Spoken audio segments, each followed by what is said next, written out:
അരൂർ തുറവൂർ ആകാശപാത നിർമ്മാണം ജനങ്ങൾക്ക് കടുത്ത ദുരിതമാകും. മഴ കനത്തതോടെ റോഡും പരിസരവും വെള്ളക്കെട്ടിലായി. അപകടങ്ങളും തുടർക്കഥ. കാൽനട യാത്ര പോലും അസാധ്യമാണെന്ന് നാട്ടുകാർ. കടുത്ത പ്രതിഷേധമുയർത്തി നാട്ടുകാർ രംഗത്ത്.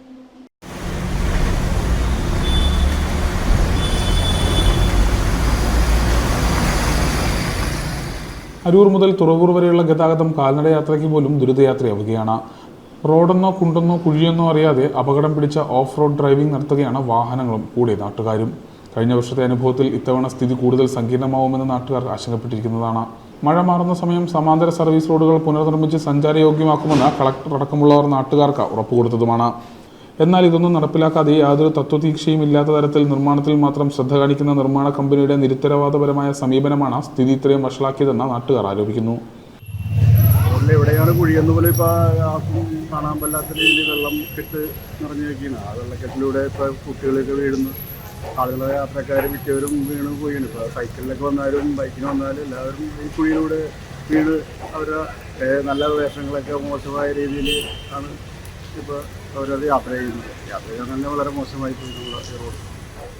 ഇതിൻ്റെ ആൾക്കാർ പല ആൾക്കാരുണ്ട്. അവർ വന്ന് നോക്കി വെച്ചാൽ ആ പേരിനെ അങ്ങോട്ട് പോകും, ആൾക്കാരെ കാണിക്കും. അത് അന്നാലും രക്ഷപ്പെടുത്താൻ വേണ്ടി മറ്റുള്ളവരെ കാണിക്കാൻ വേണ്ടി ചെയ്യുന്ന പരിപാടിയാണ്. അല്ലാണ്ട് ആ നേരായ വഴി ഇല്ലാ പോയത്. ഇപ്പം തന്നെ ആകെ കുളമായി. ഇപ്പം തന്നെ ഒരു വെള്ളം കൊണ്ട് തട്ടുപിടുത്തേണ്ടി വരുന്ന പണിക്ക് പോകണമെങ്കിൽ 7 അകലേക്ക് കൂടി മാറിപ്പോയിക്കോളും.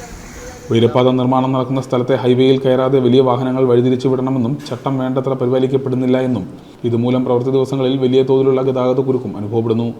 ഇതിനിടയിൽ സ്വകാര്യ ബസ്സുകൾ സമയനഷ്ടം നികത്തുവാൻ റോഡിന്റെ അരികിലൂടെ തെറ്റായ ദിശയിൽ മരണപ്പാച്ചിൽ നടത്തുന്നതും കുഴികൾ വലിയ ഗർത്തങ്ങളാകാൻ കാരണമാകുന്നുണ്ട്. അതോടൊപ്പം കാൽനട യാത്രികർക്കും ഇത് ജീവന് ഭീഷണി ഉണ്ടാക്കുന്നു. കഴിഞ്ഞ ദിവസം വെള്ളം നിറഞ്ഞ കിടന്ന കുഴിയിൽ വീണ വിദ്യാർത്ഥിനികൾക്ക് പരിക്കുകൾ പറ്റിയിരുന്നു. അതേ തുടർന്ന് പ്രതിഷേധം വ്യാപകമായപ്പോൾ കുഴികൾക്ക് ചുറ്റും റിബൺ വലിച്ചു കെട്ടുക മാത്രമാണ് അധികാരികൾ ചെയ്തത്. അപ്പോഴും ചെറിയ ഗർത്തങ്ങൾ ഇനിയും ബാക്കി. ഇതിനിടയിൽ പമ്പ് ചെയ്ത് പഴയ ഹൈവേയിലെ കാനിയിലെ വെള്ളം ഒഴുക്കിക്കളയാനുള്ള ശ്രമങ്ങൾ നടക്കുന്നുണ്ടെങ്കിലും അതും വേണ്ടത്ര പ്രയോജനം ചെയ്യുന്നില്ല എന്നതാണ് വസ്തുത. ഈ മഴക്കാലങ്ങളിൽ ജനങ്ങൾക്ക് സഞ്ചാരയോഗ്യമാകാൻ പഞ്ചായത്തിന് ഭയങ്കര ബുദ്ധിമുട്ടാണ്. റോഡുകളെല്ലാം റോഡുകളായിരിക്കുക. ചില സ്ഥലങ്ങളിൽ ഒട്ടും നടക്കാൻ പറ്റാത്ത അവസ്ഥയാണ്.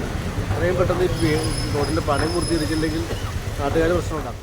നമ്മളിപ്പോൾ വളരെ ദുരിതത്തിലാണ് കഴിയുന്നത്.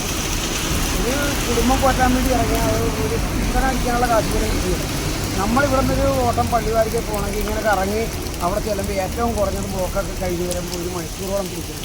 പിന്നെ ഈ വെള്ളക്കെട്ടും ദുരിതവും കുഴിയും ജനങ്ങൾക്ക് ഒരു മനുഷ്യന് നടന്നു പോലും ഇവിടെ കൂടി പോകാൻ പറ്റാത്ത ഒരു കണ്ടീഷൻ.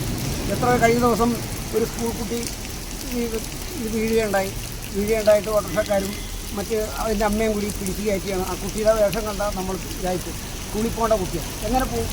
ഒരു മനുഷ്യൻ നടന്നു പോയാൽ ഒരു നല്ലൊരു കാര്യത്തിന് പോവുകയാണെങ്കിൽ അവൻ രണ്ടാമത് വീട്ടിൽ പോയി ഡ്രസ്സ് ചെയ്ത് വരേണ്ട ഒരു ഗതികേടാണ്. ഈ അധികൃതർ ഇതിനകത്തൊന്നും ശ്രദ്ധിക്കണില്ല. ഇവർ റോഡ് ശരിയാക്കാൻ പോയി മഴക്കാലത്ത് കൊണ്ടുവന്നാൽ ഇത്തിരി വീട്ടിൽ എന്തെങ്കിലും അത് വണ്ടി വരുമ്പോൾ അങ്ങോട്ട് പോയി പിന്നെ അവിടെ അതിലും വലിയ കുഴിയായി. അപ്പോൾ അങ്ങനത്തെ ഒരു സംഭവം ഓടിക്കാനും പറയാനും ആരും ഇല്ലെന്നുള്ളതാണ് ഇതിനകത്ത്. എത്രയോ മനുഷ്യൻ്റെ എത്രയോ മനുഷ്യൻ മരിച്ചു. കഴിഞ്ഞ ഒരു ഇടയ്ക്ക് ഇവിടെ ഒരു സ്ത്രീ മരിക്കുകയുണ്ടായി. എരമല്ലൂർ മുതൽ ചന്തിരൂർ വരെ പഴയ ഹൈവേയിലൂടെയുള്ള അമിത വാഹന ഗതാഗതം മൂലം പഴയ റോഡും പലയിടങ്ങളിലും പൊട്ടിപ്പൊളിഞ്ഞ കുഴികളായി മാറിയിട്ടുണ്ട്. ഇനിയും ഈ അനാസ്ഥ തുടർന്നാൽ പ്രതിഷേധിക്കേണ്ടി വരുമെന്ന് നാട്ടുകാർ മുന്നറിയിപ്പും നൽകുന്നു.